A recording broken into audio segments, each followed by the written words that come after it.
Well, good morning and welcome to today's session on post-secondary education, otherwise known as higher education in the United States. These are a part of a webinar informational series hosted by Solvera Consulting in partnership with California Department of Social Services Refugee Programs Bureau.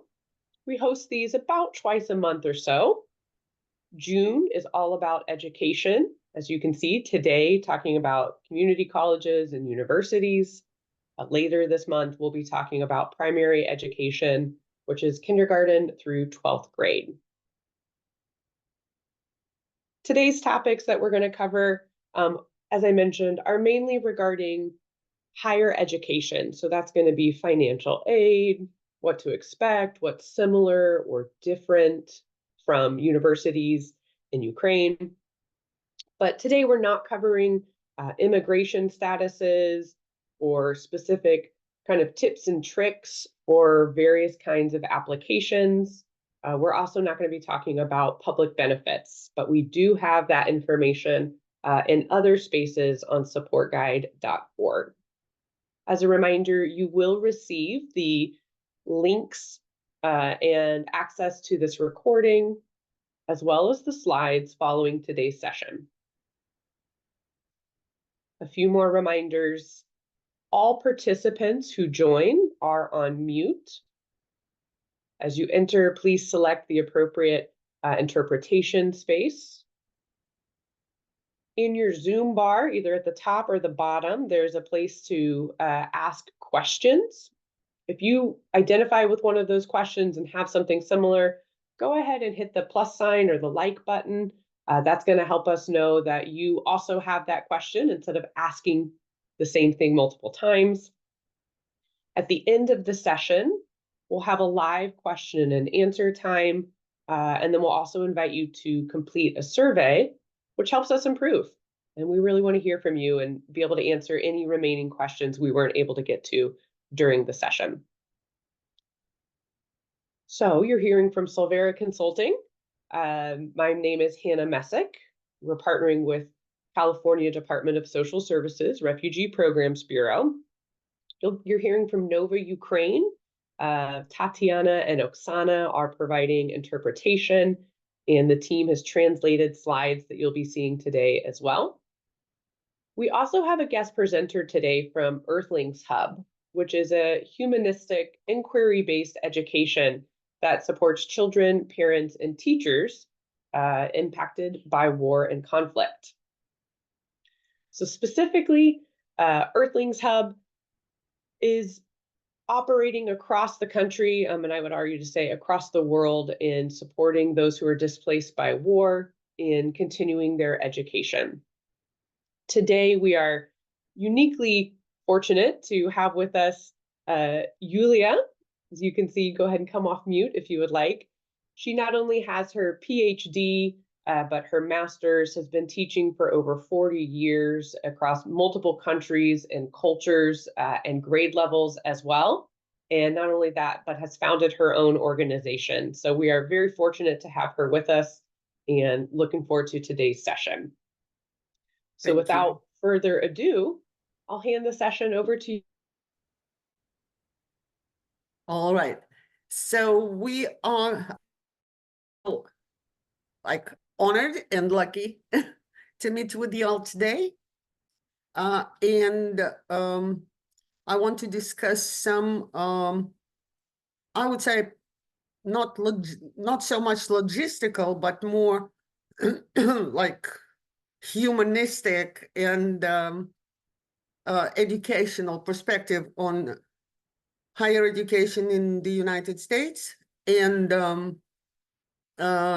questions like, why would you even pursue goals in that area? If it makes sense for you, when it does make sense, when it doesn't, things like that. So we will first go over some available routes that you could choose from. And then we will consider your resources, the resources you have, and should take into account when deciding whether you are going to do this or that. And that includes a lot of stuff from your level of English to considering the costs, the investments this or that route would take. And then we'll talk a little bit about about different opportunities of entering these educational routes and the benefits you can get from going there. And that's where we are. So let's go to that. Yeah, so that's the first slide on the routes. So it's my understanding that considering entering the field of higher education for you can be like short-term goals and long-term goals. In terms of short-term goals, you would probably consider going into areas of the higher education when you can land on a decently paying job as soon as possible. And that would take you to the vocational tracks, career technical education, CTE, in the mostly organized by the community college system.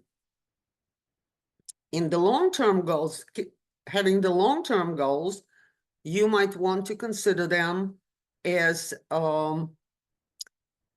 to consider the higher education routes as a social ladder. The higher you climb in your educational level, the more doors open for you in the job market.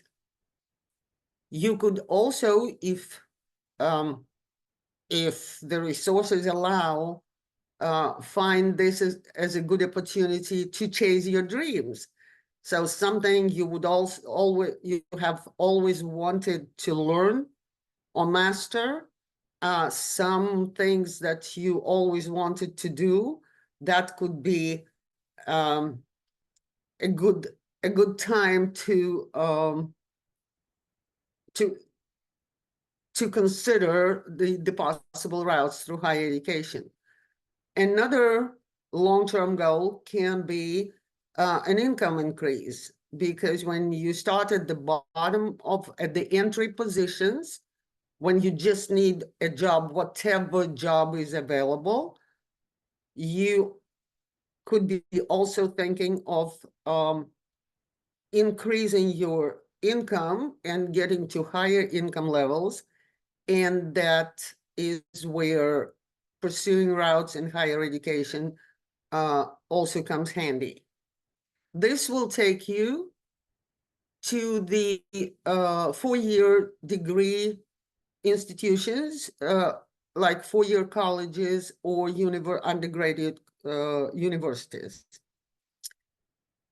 It's important to understand that a very specific, I would say, trait of American system is the opportunity to switch between these types of organizations.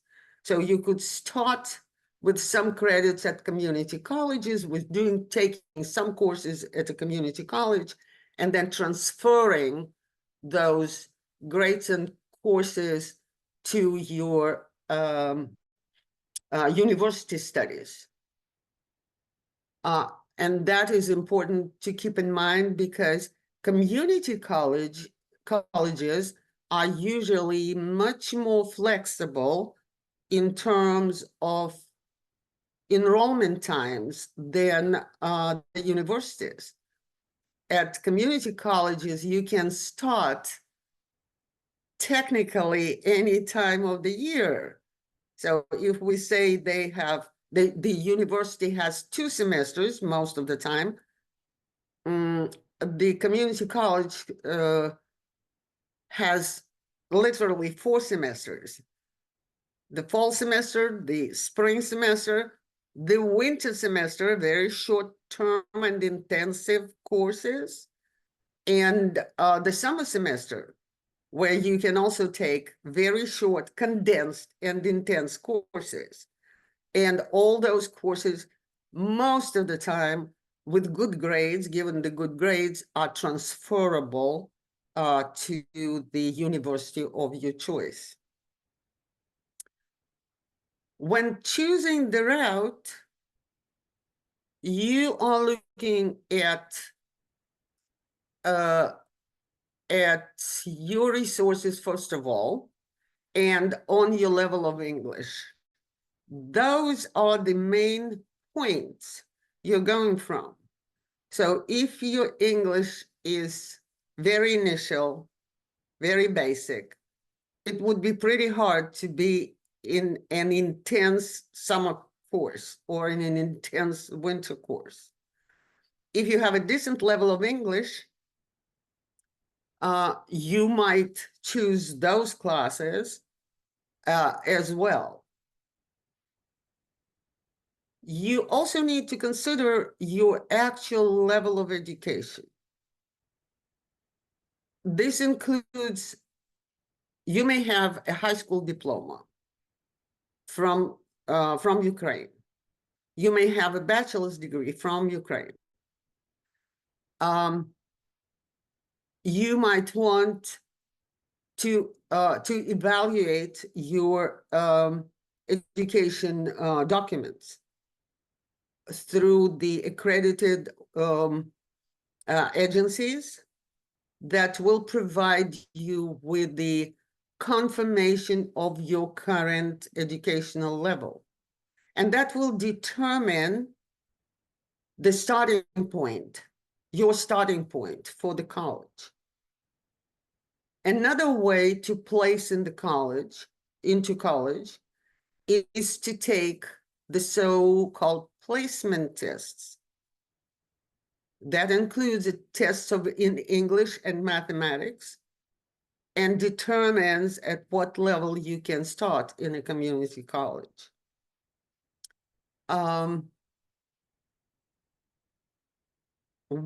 Another question you need to consider when making a decision of joining a higher education institution is time. How much time you have on your hands to complete a program. There are vocational track programs that you can complete in 6 to 10 months. Community colleges offer the so-called associate's degree programs that normally take people 2 years. Colleges provide 4-year degree programs. Each of them, if they are not specifically STEM related, can be done faster with due determination, but it takes a lot of effort and it takes more money in a shorter time. Now, the costs is another big question you need to consider. The costs may differ widely from vocational track programs that are often funded by the states in the areas of shortage in the workforce, to 4-year high-level private universities where the cost of a year can be equal to like half the cost of a house. you don't want to look that way. So when choosing your route, you need to weigh all your resources and make them work for you together. It's also my understanding that you are looking into higher education not only for yourself, but some of you might be looking into that for your kids as well, for your teenagers that will complete their high school studies soon, and you expect to still be here, or you are planning to stay here for good. It is important to remember that as I said before, all courses that you take at community colleges are mostly, given the good grades, all of them are transferable to universities. So it might be a good idea to start, it might be a good idea for your teenagers to start their college studies while still at high school, accumulating those courses so that by the time they graduate, they have courses, college courses under their belts that they can transfer to a community college or to a university. These slides show the career technical education that, as I said, are widely funded by the state, by different organizations. Hannah, you want to jump into this? Yeah, thank you. These are, as you mentioned, specific career technical education areas, and it's very important when looking at a vocational track or a community college that there are placements so that you can take that education and turn it into a higher skill, higher wage job. We'll talk about some of the questions that are important to ask as you begin the admissions process, but wanted to point out here that there are specific bureaus which produce information on what is the trajectory. Are these jobs going to be in demand in the future? So that way, as you're looking at these courses, whether it's 6 months or 4 years, you know that there's a job that's going to be there for you when you complete that portion. The other thing I want to mention is that with regards to vocational tracks, as Julia mentioned, the community colleges are often funded at the state level or county level and things, but there's a specific program by the Office of Refugee Resettlement called Career Pathways. And in California, these are 2 of the agencies that are specifically funded to support newly arrived Ukrainians with a specific status. So if you are a Ukrainian humanitarian parolee, then you could apply here at the IRC or an Upwardly Global to receive additional support through career planning, determining what vocational track might be best for you, and really having that assistance so that way to make sure that your education turns into, like I said, that higher wage, higher skilled job placement. We want to make sure that the education that you're getting results in significant gains for you and your family. So just wanted to highlight there's specific programs out there for refugees and immigrants that you can receive additional supports that are unique to what other areas are providing.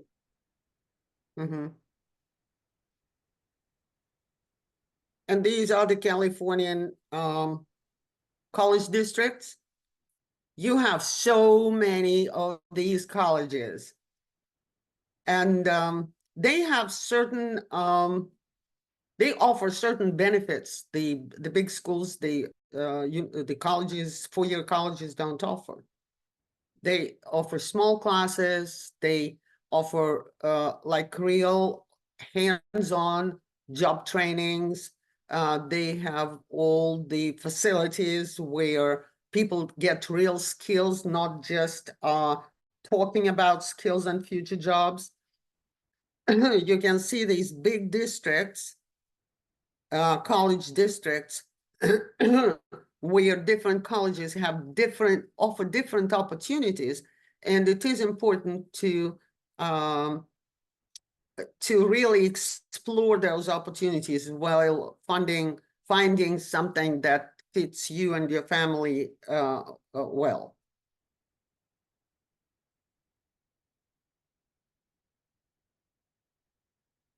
Yeah, this is something that probably needs to be explained. The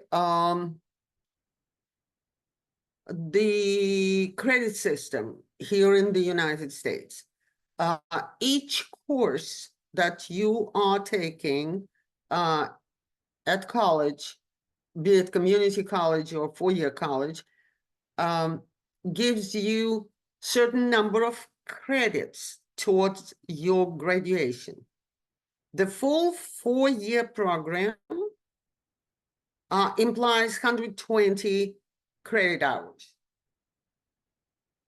The majority of courses of classes in humanities, in language, in history, in philosophy, in sociology, whatever, of that matter, will give you 3 credits each per semester. The STEM courses, most of them, especially those, STEM stands for science, technology, engineering, and mathematics. These courses, most of the time, give you 4 credits per course. So all of your courses giving you 3 to 4 credits for the semester add up, and in the end, when you complete your degree, by the time you complete your degree, you should have about 120 credits. On a big scale, these 120 credits consist of 2 parts. 60 credits of so-called general education, or Common Core, as it's called in the university system. And another 60 credits are courses and classes taken for the towards your major, towards something you're going to be professionalized in. So, for example, if you are graduating with the Bachelor of Science degree in mathematics, you would have about 60 credit hours of mathematics and science classes, and about 60 credit hours of general education classes, lower level maths, all sorts of classes in humanities and that kind of stuff. Normally, when students, if your teenagers started community college aiming at a, well, general educational route, they can complete these 60 credit hours of Common Core in the community college. But to study for their major, they will have to go to the 4-year university. If I explained it really, as I'm saying it, I'm like, is it really self-explanatory? Anyways, a semester in a community college, if you are a full-time student, and being a full-time student means you are taking at least 12 credit hours of classes during this semester, which is either 4 different classes or 3 different classes, can cost you in the Bay Area, community colleges, from $2,000 some dollars to $7,000. So when you're choosing a college to go, you are considering this difference in the cost of different classes. And that is important.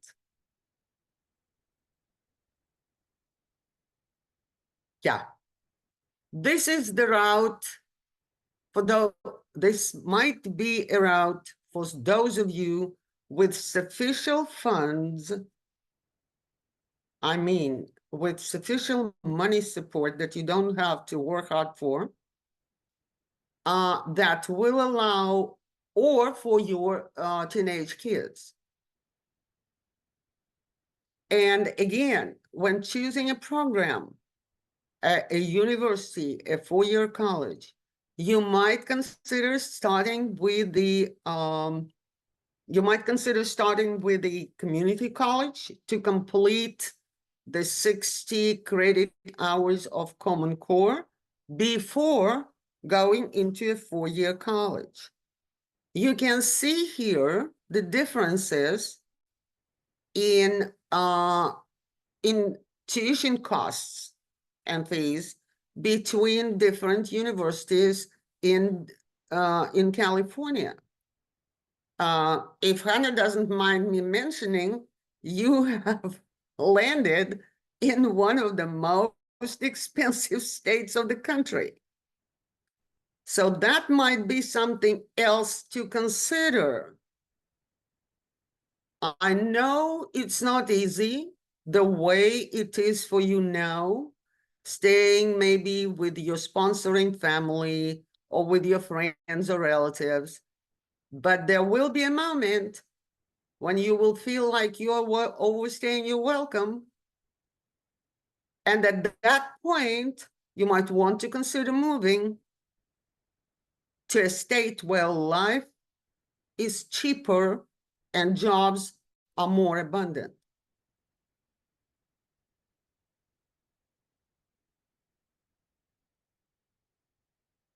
All right, we are going to our next piece with the differences. This is something you want to consider. General education, diploma. No, not this one, but the one, can we change the slide to? Sure. Do you want to go to what's different between the US and Ukraine? Yeah. Okay. Yep. So there you go. That's what we are looking at. These are some things that are extremely important to know and to take into consideration as you're making these decisions.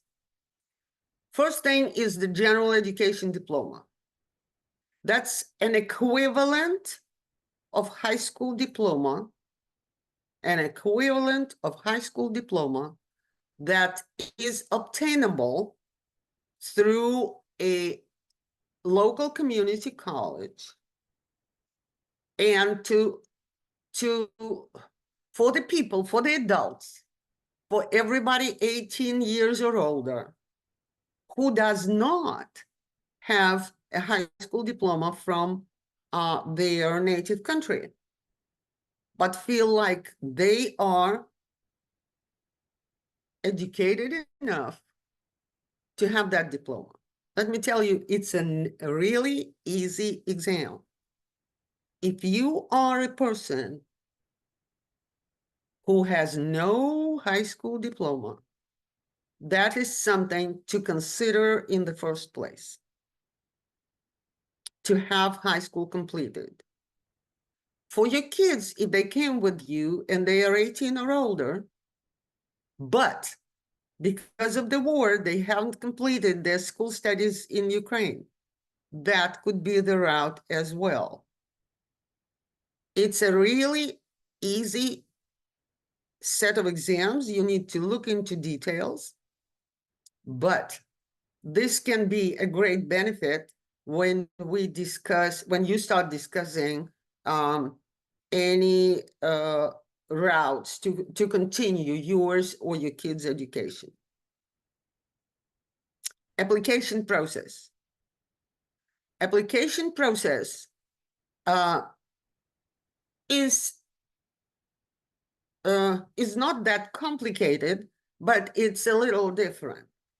So for the four-year colleges and universities, the application process wraps up by the beginning of December, by the end of December of the previous year.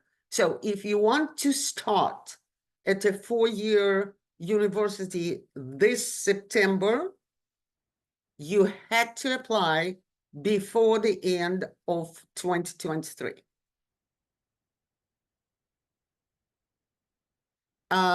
Community colleges are functioning on all-year enrollment, technically, as I said before, compared to the universities that are more inclined to keep their population more or less stable through the years.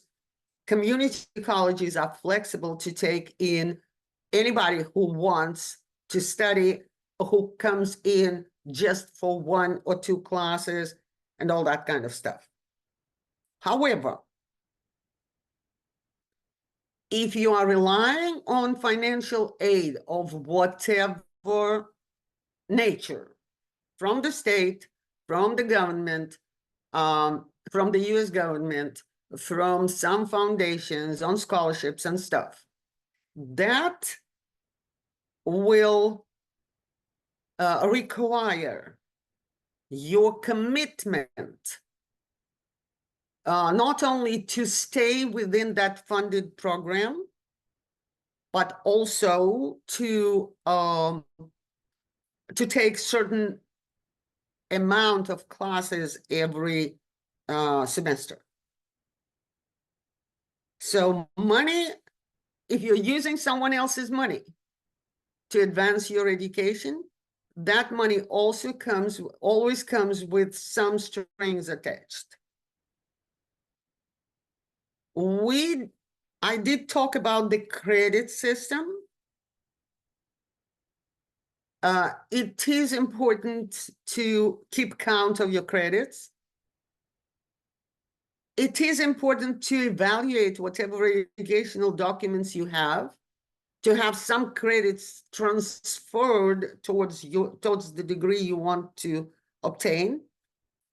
But this also comes with limitations for financial aid. So if you declare that you have a bachelor's degree, but your bachelor degree from Ukraine is not confirmed by the evaluation agencies, and it turns out that you're still lacking some credits, you may not be eligible for any financial aid for those additional courses. If you have any professional, vocational licenses or certificates, it is important to evaluate them, to get them translated, to get them available when entering the job market. Whatever courses you ever took, whatever programs, study programs you were part of, take it, get them translated, get those documents together, and when applying for whatever programs you want to advance in, have them with you. Have people evaluate where you're at and how much you need to take, how much more education you need to take. Make sure that you bring or request that you have with you, or you can request references from your former employees or teachers in college, at job place. Have those references together. That will support your claims for whatever jobs you're applying.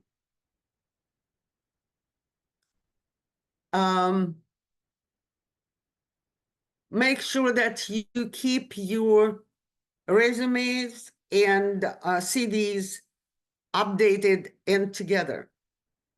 They should reflect your experiences, your study experiences, your job experiences. They should describe them in a way that proves that what you're worth of. And they should be described in a way that supports whatever educational route you want to pursue or any job route you want to pursue.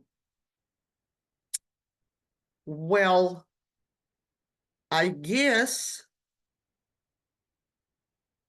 I want to also talk just briefly about the financial aid. You mentioned resources that are available. You can receive financial aid, as Julia mentioned, through scholarships, through money that you're borrowing from the government, or sometimes through foundations as well. The cost of education, of higher education in the United States, can be quite expensive.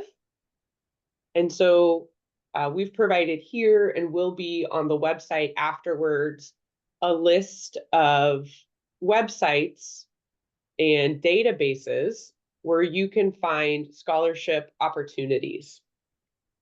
I do want to note that it's important to look at the eligibility standards for the scholarship or the foundation prior to submitting to make sure that your immigration status matches with what their requirements are. I also want to note that realistically, applying for scholarships is a lot of work. It takes a lot of time. And especially if you're applying, so for the scholarships where you have to write essays and lots of work there. The other thing as well is if you're applying to, let's say, through the FAFSA, federal aid for schools and things like that, it requires a lot of very specific data and information. So do make sure that you go to the university or the community college in person that you want to work with and talk with their financial aid department. Almost every college and university, community colleges included, have financial aid departments, guidance counselors, admission counselors, whose job it is to help you navigate what are these really complex systems. So I cannot encourage you enough that when you are considering these pathways, to ask for help, right? And to really look at your options. I want to emphasize what Yulia mentioned of get your core requirements completed in community college and then transfer over, right? You worked hard for the money that you have. Make it work for you. Get a really great value. Go ahead. I have been a school teacher for years, and I have been a college professor for decades. Let me tell you something. No bachelor degree is worth any money. Is worth any money investment. Now, 3 years after you are done with the college, the kind of diploma you have doesn't matter a bit. It doesn't matter for anything. For employment, for continuing your education, for pursuing your master's degree, doesn't matter for anything. For your pay, nobody will know 3 years after you graduate, except you, where you graduated from. It's not worth investment at all. It's not so worth the name associated with the degree. Absolutely. What is important is that you have the degree and that you're able to clear. For a lot of job applications, it may say required bachelor's, right? So that you have a bachelor's. But whether you got it from a community college or a state school, there's not a significant enough difference No, not to at make all. the additional money that you'll pay for it sometimes worth it. So And really do keep in mind that cost burden, and that's why you're seeing the debt here. yes. And especially you don't want to get into any long-term debt. After you have completed your studies, and you're still paying for the school. That's not worth it at all. So whatever you can afford is what you need to do. And I would even say, go below the level you can afford. My youngest daughter, she completed her education in applied mathematics, bachelor's in applied mathematics and computer science. We didn't pay a dime because it's a STEM program, and it was fully funded through some grant monies that came to the universities. But if you choose to study, I don't know, I know people who studied Egyptian cryptology, for Lord's sake, up to their doctorate degrees, and then complaining that they cannot land on a job. Yeah, so the importance there of really making sure that the program that you're working with has a career track, right? Like that there is a job placement, a higher skill, higher wage job at the end of the pathway. And so often we'll encourage individuals, as Julia mentioned, to think through, what's my goal? What kind of job do I want? What kind of field do I want to be in?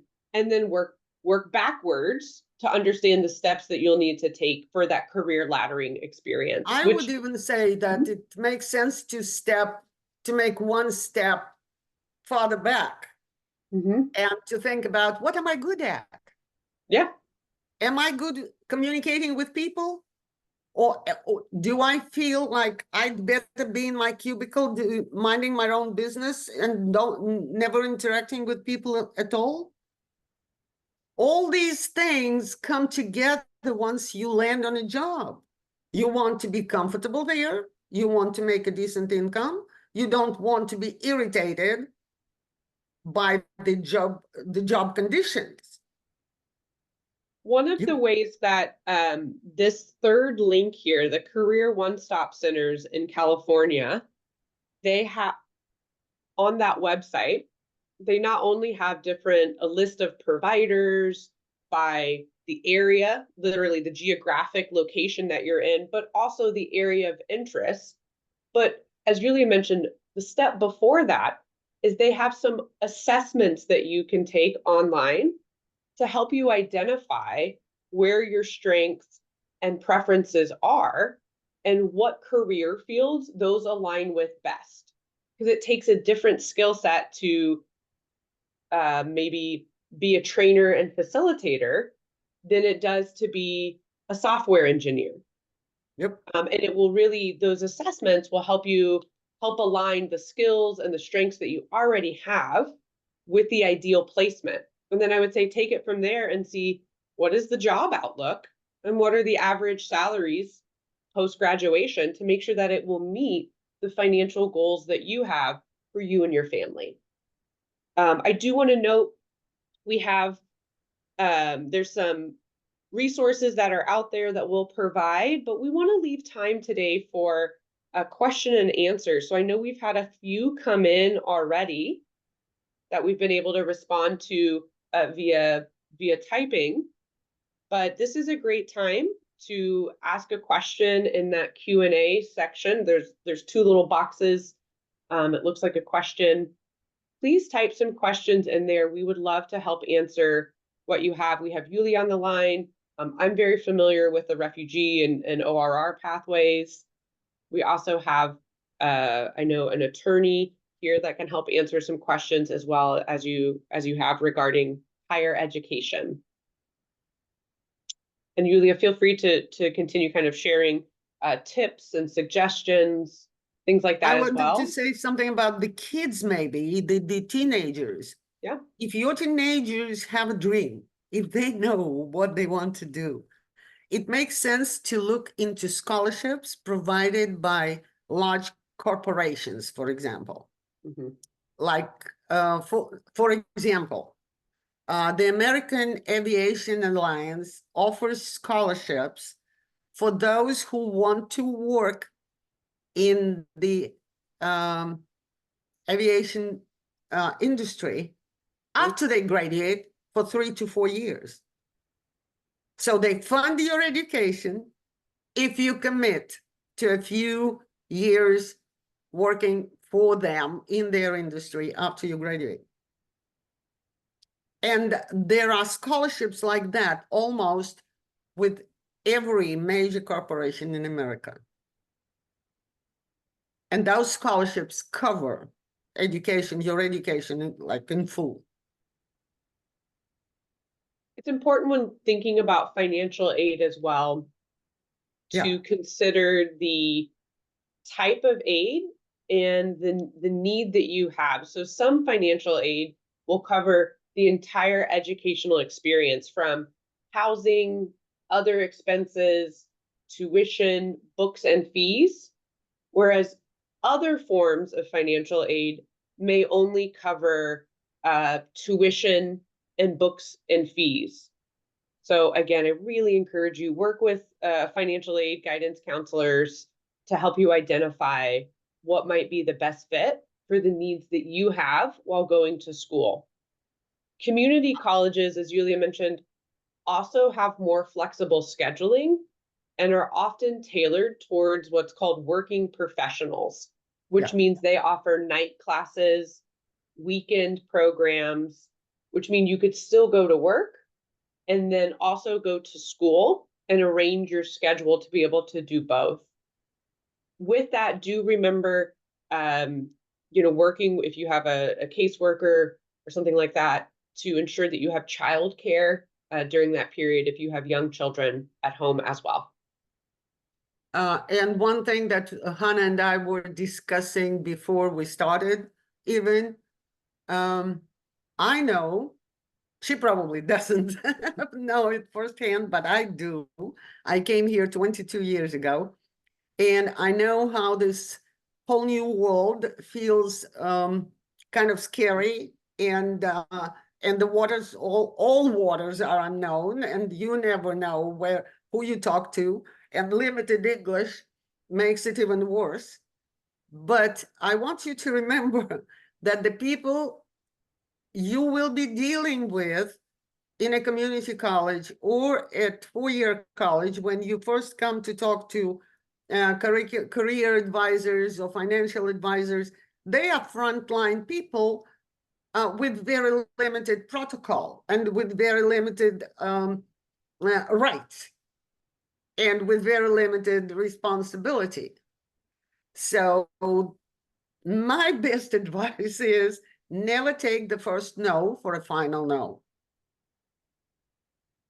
When these people say no, you are nice and polite and you thank them very much, and you just need to know that they cannot do what you're asking for.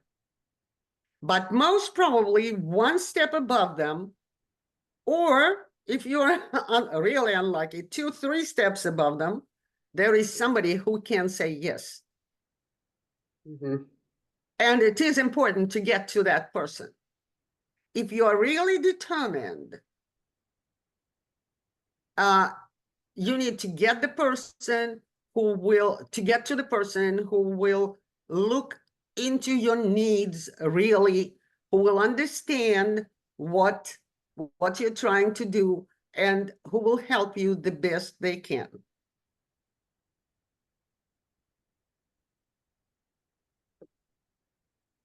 Yeah, it's really important to be able to advocate for yourself and to not be afraid to ask, and also to do so, as Yulia mentioned, to say, hey, it seems like, It will something's going seem on like here. you're Can I hitting the ask? wall here and there all the time. Yeah. So I'm But hitting the those wall here. walls, Can you help me understand how to get around this, or yeah, what my other options are? Things like that. if you have any chance when you go to talk to these people, if you have any chance at all, bring a decently speaking English-speaking person with you. Mhm. Make sure that you are not building that wall yourself because you cannot explain what you really want, or you don't understand well enough what they're telling you. Make sure that this communication is crystal clear both ways. So if you need help, don't hesitate to ask for that help.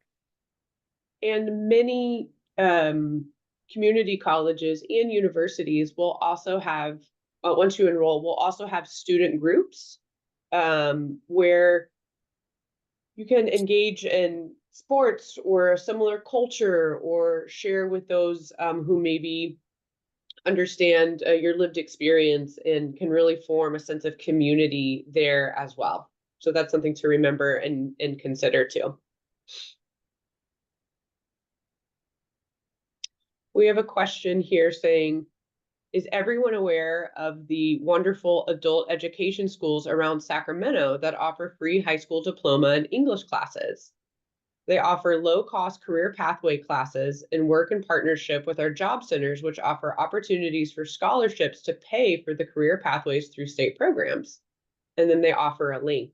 Thank you for that. There are really exceptional career pathway and community colleges and vocational tracks throughout the state. Sacramento has a very large immigrant and refugee population and does a great job of providing resources. So I've added that into the chat window if anybody would like to click on that.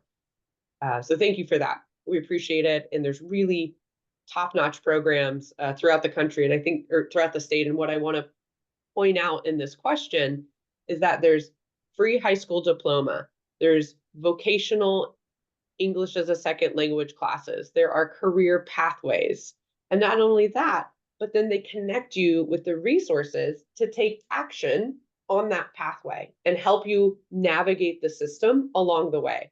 So really do connect with your local community college.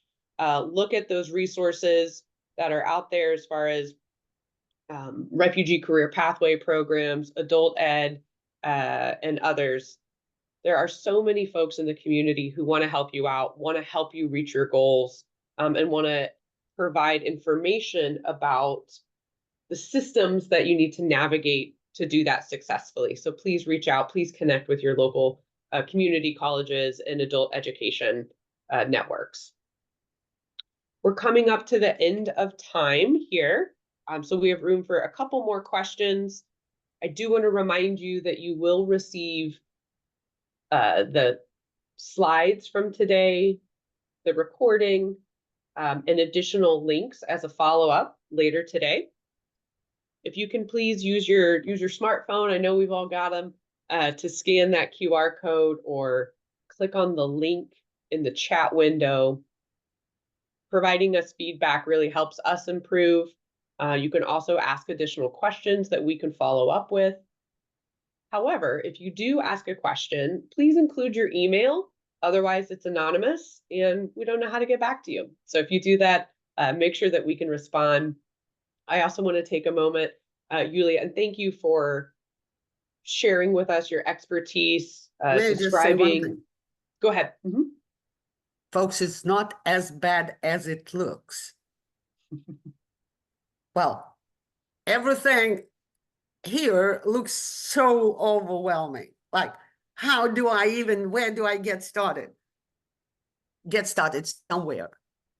The worst thing is to get stuck looking at all these websites and all this, enormous stuff, and trying to find the shortest way through this. This doesn't help. Just get started somewhere. Go to your nearest community college. Get to your easiest available career counselor. Get started on talking with people and move on from there. Good luck, good luck, good luck. Thank you. Thank you so much. Thank you. We appreciate everyone attending today. We'll stay on here for another moment or two to field any additional questions. I'm going to stop the recording.